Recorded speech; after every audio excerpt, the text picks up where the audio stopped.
সরকার পতনের আন্দোলন করছি।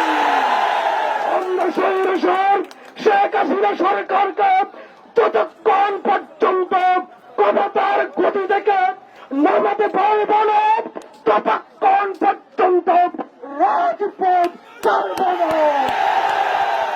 চট্টলাবাজি রাজি আছো? রাজি আছো? চট্টলাবাসী চট্টগ্রাম থেকে স্বাধীনতার ঘোষণা এসেছিল, আবার শেখ হাসিনা পতনের আন্দোলন চট্টলা থেকে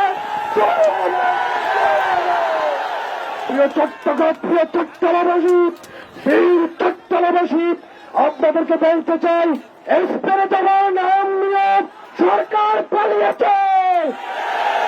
আজকে আমাদের ভাইদের উপর গুপ্তা হামলা করার জন্য 2013 সালের 5 জানুয়ারিকে আবার ফিরে নিয়ে আসার জন্য ওয়াইফাই সমস্ত নেটওয়ার্ক বন্ধ করেছে। আমার আরেকটি আহ্বান, সেটা হলো প্রিয় দেশবাসী, এটার ছাত্রদের আন্দোলন নাই, এটা